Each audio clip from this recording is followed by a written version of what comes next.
کہ وہ واپس آئیں، ان کی ضمانت ہو، وہ جلد سے جلوسوں سے خطاب کریں اور میاں نواز شریف کو نہ جیل جانا پڑے نہ عدالتوں کا سامنا کرنا پڑے؟ یہی رکاوٹ ہے یا کوئی اور رکاوٹ بھی ہے؟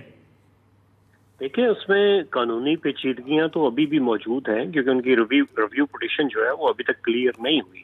تو اگر وہ وہاں پہ آتے ہیں تو قانونی طور پہ تو ان کو اریسٹ کیا جا سکتا ہے. تو میں یہ سمجھتا ہوں کہ جب تک ان کی لیگلی کلیئر نہیں ہوتی ان کو میرا نہیں خیال کہ وہ جائیں گے. اور آگے جو ان کے ریویو پٹیشنز ہیں اس کے میری جو اطلاعات ہیں کہ ان کے وکلاء اس پہ کام کر رہے ہیں. باقی جو آج کی ملاقات ہے اس کے حوالے سے جو ملاقات تو ہو گئی ہے، لیکن یہاں پہ ایک دو اور چیزیں جو بڑی تشویش پائی جاتی ہے یہاں کی کمیونٹی میں، وہ تھوڑا سا میں اس ٹاپک سے ہٹ کے بات کروں گا کہ پوری یہاں پہ جو کمیونٹی ہے یا یہاں پہ جو وائٹ کمیونٹی ہے اسپیسیفکلی، ان میں ایک چیز ہے کہ جو فلڈ آیا ہے، جو 1/3 پاکستان ڈوبا ہوا تھا، اس کے حوالے سے پاکستان کی حکومت اپنے آپ کو پورٹریٹ کرنے میں ناکام رہی ہے. کیونکہ یہاں پہ UK فلڈ ریلیف نے ایک کمپین چلائی، باقی بہت سارے اداروں نے کمپین چلائی. یہاں پہ عام لوگ، بلکہ میں آپ کو ایک واقعہ بتاتا چلوں کہ ایک انڈین میرے پاس آیا، اس نے کہا کہ جی میں کہاں پہ پیسے جمع کرواؤں، کیونکہ میں کوشش کر رہا ہوں 3 دنوں سے کہ مجھے پیسے جمع کروانے ہیں، مجھے کوئی جگہ نہیں مل رہی. میں نے ویڈیوز دیکھی ہیں پاکستان کی. آج جو عشائیہ ہے، آج جو شام میں جو کنگ چارلز کی طرف سے اسٹیٹ ریسیپشن دی گئی ہے، اس میں پوری دنیا کے وہاں پہ سربراہان مملکت اس وقت موجود ہیں. تو میں یہ سمجھتا ہوں کہ اس کے بعد ایک انفارمل سی چیٹ کا سیشن ہوتا ہے. تو اس میں شہباز شریف صاحب کے پاس ایک تو یہ اپرچونٹی ہوگی کہ وہ جو اسٹیٹ لیڈرز ہیں ان کو وہاں کا جو فلڈ کا ایشو ہے اس کے بارے میں وہ پورا بتائیں، اس کے بارے میں لوگوں سے بات کریں، تاکہ وہاں پہ جو لوگوں کے حوالے سے ریلیف آئے پاکستان میں. کیونکہ جتنا بڑا یہ ڈیزاسٹر ہے اس کو ہم کسی بھی طرح الیبوریٹ کرنے میں ابھی تک ناکام رہے ہیں، ہم لوگوں کو باہر بتانے میں ناکام رہے ہیں کہ ہم کس مصیبت میں، کس مشکل میں پھنسے ہوئے ہیں.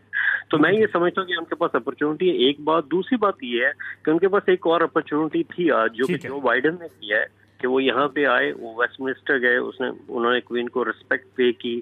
انہوں نے مجھے نہیں سمجھ آتی کہ انہوں نے کیوں وہ اپرچونٹی ضائع کی ہے. آج وہ وہاں پہ نہیں گئے، لیکن وہ اسٹیٹ ریسیپشن کا آبویسلی حصہ بننے جائیں گے. تو یہ بہت ساری باتیں جو ڈپلومیٹکلی بھی پاکستان کو اس میں بہت ایکٹیو ہونا پڑے گا. باقی نواز شریف صاحب کی جو آپ نے پہلا سوال کیا تھا، میں نہیں سمجھتا کہ جب تک ان کے لیگل سارے ایشوز اس وقت تک واپس آنے کا امکان کم ہے. برسر راشد اسلم صاحب ایک چھوٹی سی کمرشل بریک پروگرام میں شامل کرتے ہیں، واپس آئیں گے، بات کریں گے لندن کی، اور خاص طور پہ جو راشد صاحب نے بات کی کہ اس وقت سیلاب کی متاثرین کی بحالی سب سے بڑا اہم مسئلہ ہے، جس کے لیے حکومت پاکستان کو عالمی سطح پہ امداد کی ضرورت بھی ہے، سپورٹ کے ساتھ ساتھ پاکستان کے اندر بھی بڑے اقدامات کی ضرورت ہے. واپس آتے ہیں ایک بریک کے بعد. پروگرام ایک بار پھر خوش آمدید. عمار مسعود صاحب یہ بتائیے گا، یہ تو طے کر لیا میاں نواز شریف نے، میاں شہباز شریف نے، ہم کسی قسم کا دباؤ قبول نہیں کریں گے، لیکن حکومت چلائیں گے کیسے اگر عمران خان صاحب نہیں مانتے کہ الیکشن جو ہے وہ اپنی مقررہ وقت پر ہی ہوں، اور جلد انتخابات چاہتے ہیں عمران خان صاحب، ان کا ایک سیاسی جلسے بھی ان کے ہیں اسلام آباد کی طرف، اگر وہ مارچ کرتے ہیں، حکومت اپنے آپ کو بچا کیسے پائے گی؟ دیکھیے نصر اللہ صاحب، بہت اچھا آپ کا سوال ہے.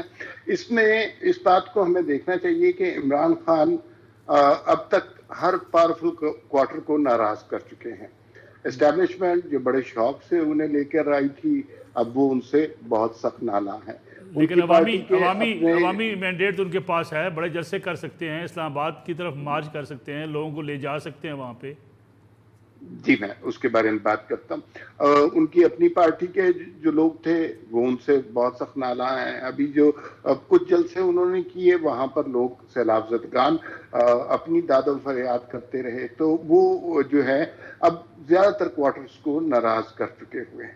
اس وقت ان کے پاس ایک آخری ترک کا پتہ یہی ہے کہ وہ ایک ہجوم کو اکٹھا کریں اور اسلام آباد کی طرف لانگ مارچ کریں. یہ عمران خان صاحب پہلی دفعہ نہیں کرتے، اس سے پہلے بھی اس طرح کی اٹیمپٹس وہ کئی دفعہ کر چکے ہیں. المیہ یہ ہے کہ ساتھ ساتھ وہ کہتے ہیں کہ معاشی استحکام کے لیے سیاسی استحکام ضروری ہے. جب بھی کوئی ہمیں ذرا سی سچویشن بہتر ہونے لگتی ہے، IMF کا کوئی معاہدہ سائن ہونے لگتا ہے، عمران خان صاحب اپنا دھرنا لے کر پہنچ جاتے ہیں. اب جو فرض کیجئے عمران خان صاحب اور بہت سے کوارٹر میں یہ بات ہو رہی ہے کہ لوگ کیا پریشرائز ہو جائیں گے، حکومت پریشرائز ہو جائے گی، عوام کا ایک جمع غفیر آ جائے گا؟ اس میں پہلے تو اصولی بات کرتے ہیں کہ ماضی میں جو 25 مئی کو عمران خان کے ساتھ لوگ تھے وہ اتنے زیادہ نہیں تھے، 10-15 ہزار لوگ بہت ہوتے ہیں، لیکن فرض کیجئے عمران خان 50 لاکھ لوگ لے آتے ہیں اور وہ پارلیمنٹ پہ قبضہ کر لیتے ہیں، سپریم کورٹ کی عدالت پہ قبضہ کر لیتے ہیں، پی ٹی پہ قبضہ ہو جاتا ہے، سینٹ پہ قبضہ ہو جاتا ہے، تو اس سے آئینی طور پر کیا ہوگا؟ سر مفلوج ہوگی ہمارے ساتھ، حکومت مفلوج ہو جائے گی نا، حکومت کچھ کام نہیں کر پائے گی، حکومت کیا کرے گی؟ حکومت ان کو روک نہیں پائے گی، حکومت کو بالآخر مستعفی ہونا پڑے گا۔ اچھا، اس طرف میں آتا ہوں، آئینی طور پر جو مرضی کر لیں، وزیر اعظم شہباز شریف ہی رہیں گے۔ دوسری بات یہ ہے کہ وہ یہ سارا ملک کا نظام جیم کر لیں گے اور اس طرح کی، اب لوگوں کی تعداد مجھے نہیں لگتا ان کے ساتھ اتنی ہے۔ دوسری بات یہ ہے لوگوں کو لانا ایک اور سبجیکٹ ہے، اس میں شاید عمران خان کامیاب ہو جائے، لیکن لوگوں کو وہاں پر روکنا، حکومت پر پریشر ڈالنا اور اس دھرنے کو پرولونگ کرنا تاکہ نظام معیشت اور نظام حکومت بالکل غیر فعال ہو جائے، وہ عمران خان صاحب کے لیے مشکل لگتا ہے۔ ٹھیک ہے، راشد اسلم صاحب، عمران خان صاحب یہ بات کہتے رہے ہیں کہ ان کے یو کے گورنمنٹ کے ساتھ بڑے اچھے تعلقات ہیں، میاں نواز شریف کو وطن واپس لا سکتے ہیں، وہ رابطہ کریں گے برطانوی وزیر اعظم سے، کچھ ہو نہ سکا۔ میاں نواز شریف ہوں یا میاں شہباز شریف ہوں، ان کے ایکسیپٹیبلٹی اب یو کے لیول پہ، انٹرنیشنل لیول پہ ہے، کیونکہ عمران خان صاحب تو مانتے نہیں ہیں، وہ کہتے ہیں یہ حکومت ہی نہیں ہے، یہ امپورٹڈ حکومت ہے۔ لیکن ابھی آپ دیکھ رہے ہیں اس دورے کے دوران جو شہباز شریف صاحب یو کے کا دورہ کر رہے ہیں، عالمی رہنماؤں کے سامنے ایکسیپٹیبلٹی ہے؟ بالکل، ایز اے پرائم منسٹر وہ اسٹیٹ گیسٹ کے طور پہ یہاں پہ آئے، اسی وجہ سے کل ان کو لوٹن ایئرپورٹ سے ان کی ریزیڈنس تک پروٹوکول بھی دیا گیا، کیونکہ وہ ایک فیونرل اٹینڈ کرنے آئے ہیں اسٹیٹ کی جانب سے، تو بالکل ایکسیپٹیبلٹی ہے۔ اور اس سے پہلے بھی جو کانفرنسز میں وہ جاتے رہے ہیں تو being a prime minister of Pakistan جاتے رہے ہیں، اس میں تو کوئی دو رائے نہیں ہے۔ آگے عمران خان صاحب اگر کہتے ہیں کہ وہ پرائم منسٹر نہیں ہے یا کوئی ایسی چیز ہے، اگر پاکستان کو دیکھیں اس میں کوئی ایسے کنسٹیٹیوشنل کرائسس نہیں ہے کہ جن کی بیس پہ یہ کہا جا سکے کہ جی وہ پرائم منسٹر نہیں ہے یا الیکشن بہت جلد ہونے چاہیے، کیونکہ دو ہی صورتیں ہوتی ہیں، یا تو کوئی کنسٹیٹیوشنل کرائسس ہو جائے، کیونکہ ان کی تو اپنی جماعت جو ہے اس میں بھی بہت سارے ممبرز اس بات سے متنفر نظر آتے ہیں کہ الیکشنز جو ہیں وہ ہونے چاہیے۔ باقی پنجاب جو ہے اس 11 کروڑ آبادی کا ملک ہے، سب سے بڑا جو آبادی کے لحاظ سے ہمارا صوبہ ہے وہ ان کے پاس ہے، کے پی کے ان کے پاس ہے، تو ان کے پاس تو یہ اپرچونٹی ہے کہ وہ اپنے کام کے ذریعے شو کر سکتے ہیں، ثابت کر سکتے ہیں کہ ان کی جہاں پہ گورنمنٹ ہے وہ صوبے بہتر ہے۔ آئی ڈونٹ نو کہ وہ کیوں اس الیکشن کی طرف جانا چاہتے ہیں، پہلی بات۔ دوسری بات یہ ہے کہ جس طرح کے کرائسس ہیں پاکستان میں اس وقت، جیسے پہلے میں نے کہا کہ فلڈ کے حوالے سے، تو میں نہیں سمجھتا کہ الیکشنز کا وہ یہ ٹائم ہے کہ جس میں الیکشن کال کیے جا سکے۔ اس میں تو بہت ساری جو صوبوں میں گورنمنٹس ہیں وہ اس مسائل کو نمٹنے کے لیے ان کے پاس وہ ٹائم چاہیے، وسائل چاہیے، کوئی 6-7 ماہ کا، سال کا عرصہ لگ سکتا ہے لوگوں کو دوبارہ آباد کرنے میں۔ تو ایسی صورتحال میں الیکشنز پاسبل نہیں ہے، اور دنیا میں یہ مثالیں موجود ہیں کہ جہاں پہ اس قسم کی آفتیں آئی ہیں، چاہے وہ امریکہ تھا یا باقی یورپ کے کنٹریز تھے، وہاں پہ الیکشن آگے ہوئے اور ان کو پوسٹ پون کیا گیا۔ لیکن یہاں پہ تو یہ نہیں ہے کہ الیکشن ہی طے تھے کہ 5 سال پورے ہو رہے تھے، یہاں پہ تو ان کی اپنی ڈیمانڈ ہے، ایک پارٹی کی ڈیمانڈ ہے، میں نہیں سمجھتا کہ یہ مناسب وقت ہوگا الیکشنز کے لیے۔ بیرسٹر راشد اسلم صاحب، آپ کا بہت بہت شکریہ، لندن سے آپ نے ہمیں جوائن کیا۔ ایک بریک لیتے ہیں، بریک سے واپس آئیں گے، بات کریں گے شہر کراچی کی، جہاں حکومت کی 2 اتحادی جماعتیں، پاکستان پیپلز پارٹی اور MKM پاکستان، ایک دوسرے کے ساتھ لڑائی پر تلی ہوئی ہیں، الزامات لگا رہی ہیں ایک دوسرے پر۔ کراچی میں لا اینڈ آرڈر کے مسئلے کو ایک دوسرے کے ساتھ جوڑا جا رہا ہے، اس پہ بات کریں گے، اور ہمارے ساتھ موجود ہوں گے MKM اور پاکستان پیپلز پارٹی کے سینئر رہنما، ایک بریک کے بعد۔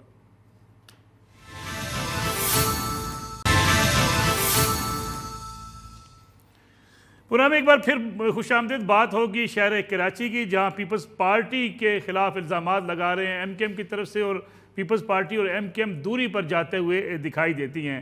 نواب تیمور طالپور صاحب ہمارے ساتھ موجود ہیں، صوبائی وزیر ہیں پاکستان پیپلز پارٹی سے، ان کے ساتھ تشریف رکھتے ہیں عبدالوسیم صاحب، سابق رکن قومی اسمبلی اور ڈپٹی کنوینر ہیں MKM پاکستان کے۔ نواب تیمور صاحب، یہ بتائیے گا کہ جو الزامات لگا رہی ہے MKM کہ کراچی کے لا اینڈ آرڈر کی صورتحال کی ذمہ داری پیپلز پارٹی پر عائد ہوتی ہے، اور کراچی کے شہریوں کو، اظہار الحسن صاحب کہتے ہیں، خواجہ اظہار الحسن، کہ اسلحہ لائسنس دیے جائیں تاکہ اپنی حفاظت خود کر سکیں؟ کیا صوبائی حکومت کراچی میں لا اینڈ آرڈر کو بہتر نہیں کر سکتی؟ شہری اسلحہ لے کر کیا کریں گے؟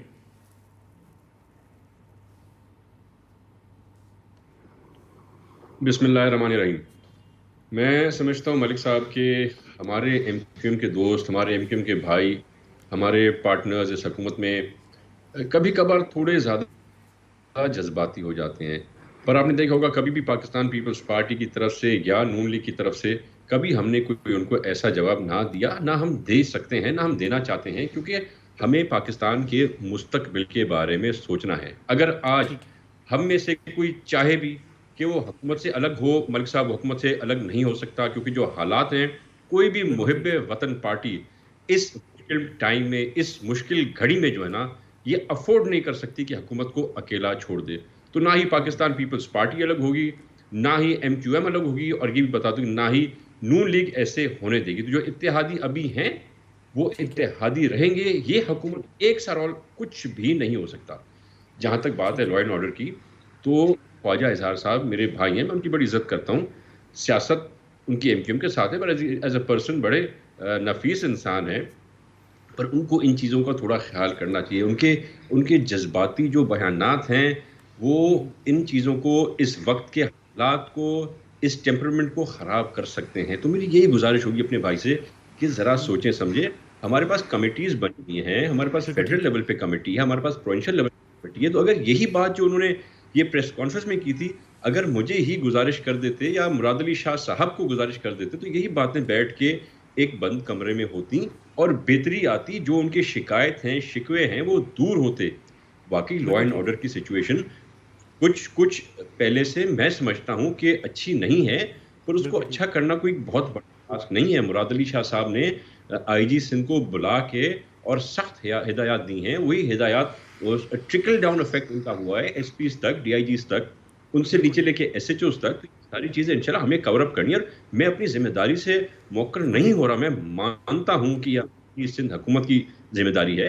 ہاں، جہاں تک لائسنس کی، اسلحے کے لائسنس کی بات ہے، تو یہ ایک فنڈامنٹل رائٹ ہے جس کا ریکارڈ کلیئر ہے، جس نے کبھی کوئی کرائم نہیں کیا، جو کرائم فری ہے، جس کو اجازت دیتی ہیں ہماری سیکیورٹی ایجنسیز، سندھ پولیس، ہم ان کو بالکل اسلحے کے لائسنس دیں گے۔ جتنے لائسنس چاہے ہوں گے خواجہ رضا صاحب مجھے دیں گے، ہم ان کو سکین کریں گے، if they're nice and clean, they're clear، تو بالکل لائسنس بھی دیا جائے گا۔ پر یہ ذمہ داری جو ہے، اول ذمہ داری سندھ حکومت پہ ہے، اور ہمیں ہی پوری کرنی ہے۔ عبدالوسیم صاحب، جو ابھی بات کریں نواب تیمور صاحب کہ اگر آپ یہ ساری شکوے شکایات اگر مل کر سی ایم سندھ سے بات کر لیں، صوبائی وزراء سے بات کر لیں، جو کمیٹیز بنی ہے وہاں اپنے یہ سارا مدعا بیان کر لیں، تو شاید اس قسم کی نوبت نہ آئے کہ لوگ یہ سمجھیں کہ شاید دونوں جماعتیں اب بہت دوری پر جا رہی ہیں۔ یہ معاملات کیا مل بیٹھ کر طے نہیں ہو سکتے، جس کے بعد پریس کانفرنس کرنے کی ضرورت پیش آتی ہے؟ دیکھیں نصر اللہ بھائی، یہ میٹنگیں کئی دفعہ پیپلز پارٹی کے ساتھ ہو چکی ہیں، یہاں تک کہ زرداری صاحب کے ساتھ بھی بیٹھ کر ہو چکی ہیں۔ ہم نے جو لکھا پڑھی کر کے معاہدہ کیا تھا، اس معاہدے کے تحت کئی میٹنگیں ہو چکی ہیں، لیکن اس معاہدے پر ایک مطلب نقطے پر بھی عمل درآمد نہیں ہوا۔ تو مطلب کس طرح یہ کہہ سکتے ہیں کہ جی پیپلز پارٹی جو ہے وہ ہر طرح کی جو ہے تعاون کے لیے تیار ہے؟ تعاون کیا ہوتا ہے؟ مطلب جو نکات آپ کے سامنے آپ نے تسلیم کیے، وہ سارے نکات، اس نکات کا پہلا نقطہ یہ ہے کہ جی قانون سازی کی جائے گی سپریم کورٹ کے اس کے مطابق۔ ہم نے اپنی ساری ذمہ داریاں پوری کر کے وہ تمام مسودہ جو ہے وہ پی ایس پارٹی کو دے دیا، لیکن وہ پی ایس پارٹی نے آج تک کتنے مہینے ہو گئے، میرے خیال میں سال ہونے کو جا رہا ہے، وہ اب تک اپنے پاس رکھا ہوا ہے۔ اگر اتنے مخلص ہے تو اس کو لے آئیں ایوان میں نا۔ اس کے بعد بھی ابھی آپ دیکھیں لا اینڈ آرڈر کی بات کرتے، 3 لاشیں ملی ہیں لاپتہ لوگوں کی۔ عدالتیں کہتی ہیں ہمیں نہیں پتہ، ادارے کہتے ہیں ہمیں نہیں پتہ، حکومتیں کہتی ہیں ہمیں نہیں پتہ۔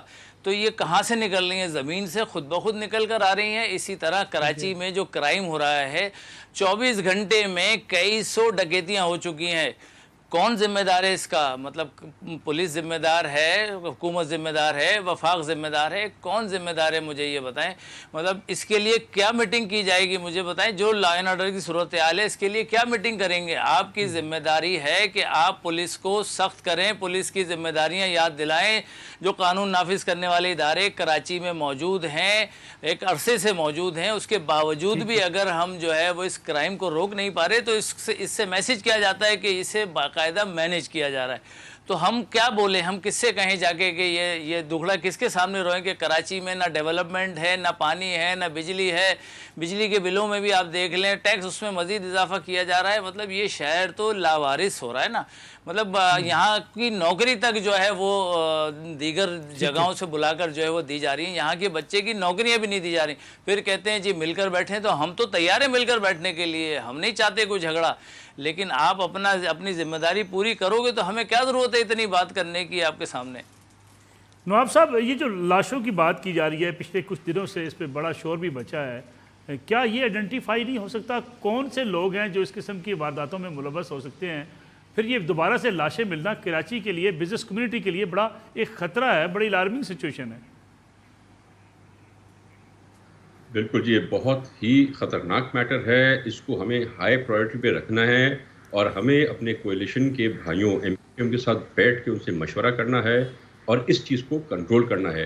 شاید جتنا دکھ آج میرے بھائی کو ہے, اس سے زیادہ دکھ مجھے ہوگا, اس سے زیادہ دکھ مراد علی شاہ صاحب کو ہوگا, اس سے زیادہ دکھ آصف علی زرداری صاحب کو ہوگا. تو یہ ساری چیزیں, ہم بھی انسان ہیں, ہم بھی بچوں والے ہیں, ہم بھی وہی دل رکھتے ہیں جو کراچی کا کوئی بھی شہری رکھتا ہے. تو ان چیزوں کو ہم پرائورٹائز کر رہے ہیں, ہم کریں گے. جو باتیں تھیں, جہاں پر ہم جو کام کر سکے ان کے ساتھ, جو انہوں نے ہمیں پیپر ورک دیا, ہم نے ان کے ساتھ مل بیٹھ کے وہ چیزیں فائنل کی. کہیں پہ کورٹس کے ایشو آ گئے, کہیں ڈویژن آ گیا, تو ہم نے اپنی طرف سے کہیں بیک آؤٹ نہیں کیا ہے. اگر کوئی وقت پہ کوئی ایسی چیز آ گئی ہے جو ایم کیو ایم کے اور پاکستان پیپلز پارٹی دونوں کے کنٹرول میں نہیں ہے, اگر کورٹ کا آرڈر ہے تو اس میں آف کورس ہو جاتا ہے. پر میری وہی گزارش ہوگی کہ ہمیں, نہ میرے پاس ایم کیو کوئی آپشن ہے, نہ ایم کیو ایم پاس کوئی آپشن ہے, ہمیں ساتھ مل کر ہی کام کرنا ہے. تو بھائیوں کی طرح, اچھے سیاستدانوں کی طرح گڈ گورننس لائیں. اگر کہیں پر کوئی پولیس میں کوتاہی ہے, کہیں بہتری لا سکتے ہیں تو ہم تو لائیں گے. ہم تو ویلکم کریں گے کہ ایم کیو ایم بھی ہمارے ساتھ بیٹھ کر ہمیں ایڈوائز کرے, ہم ان کی ایڈوائز لیں گے.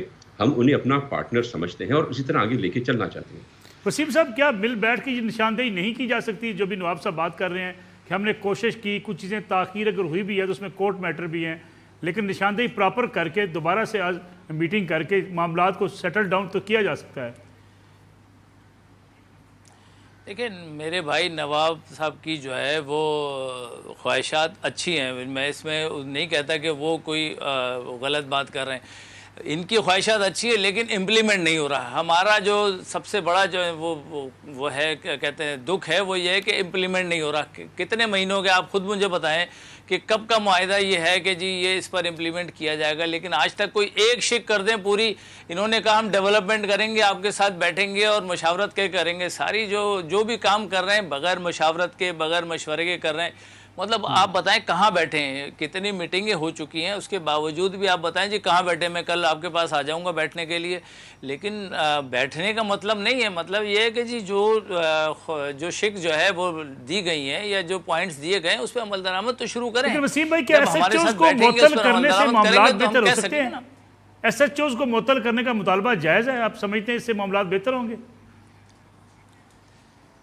دیکھیں, جو بات کی گئی ہے پولیس چیف کے بعد, وہ ایک سیاسی بیان تو ہو سکتا ہے لیکن اس میں پولیس کا کوئی بیان نہیں ہے. انہیں چاہیے کہ جو کچھ کراچی میں ہو رہا ہے اس کو جو ہے روکیں, بزور طاقت روکیں اور اس تمام کرائم کو روکیں. وہ کہتے ہیں جی دیہاتوں سے آگے لوگ کرائم کر رہے ہیں, کراچی کے لوگ انہیں نوکریاں نہیں دے رہے اس لیے وہ کرائم کر رہے ہیں. یہ باتیں کوئی کرنے کی ہے چیف کے لیے؟ مجھے بتائیں, مطلب چیف کا کام یہ رہ گیا ہے کہ وہ میڈیا پہ آ کے جو ہے وہ سیاسی بیانات دے؟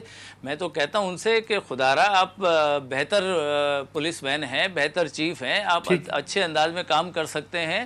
اس کرائم کو روکیے, جو کرائم ہو رہا ہے اس کو روکیے تاکہ چیزیں جو ہیں وہ بہتر ہو سکیں. ورنہ یہ کہ یہ چیزیں دوسرے رخ پر جا رہی ہیں, لوگ اپنے ہاتھ میں قانون کو لے رہے ہیں, لوگ جان سے مار رہے ہیں لوگوں کو. آپ ویڈیو دیکھ رہے ہوں گے, لوگ اپنے ہاتھوں سے مار رہے ہیں لوگوں کو. تو یہ کوئی اچھا سائن نہیں ہے کہ جی لوگ اپنے ہاتھ میں قانون لے رہے ہیں. آگے جاتے جاتے جو ہے, میں نے بتایا نا, پانی نہیں ہے, بجلی نہیں ہے, گیس نہیں ہے, دیگر اور مشکلات ہیں, ڈیولپمنٹ نہیں ہے, کراچی کھنڈر کا بن گیا ہے, بسیں نہیں ہیں. لیکن یہ کہ اس سب کو کب تک وہ نوجوان سہے گا؟ جو نوجوان اس مشکلات سے پیش آئے تو وہ لازمی بات ہے کہ کل ریئیکٹ کرے گا. تو اس ریئیکشن سے بچیے نواب صاحب. نواب صاحب, فائنل کمنٹ میں آپ سے جاؤں گا, پولیس پر گرفت مضبوط ہے حکومت کی یا پولیس شتر بے مہار ہے؟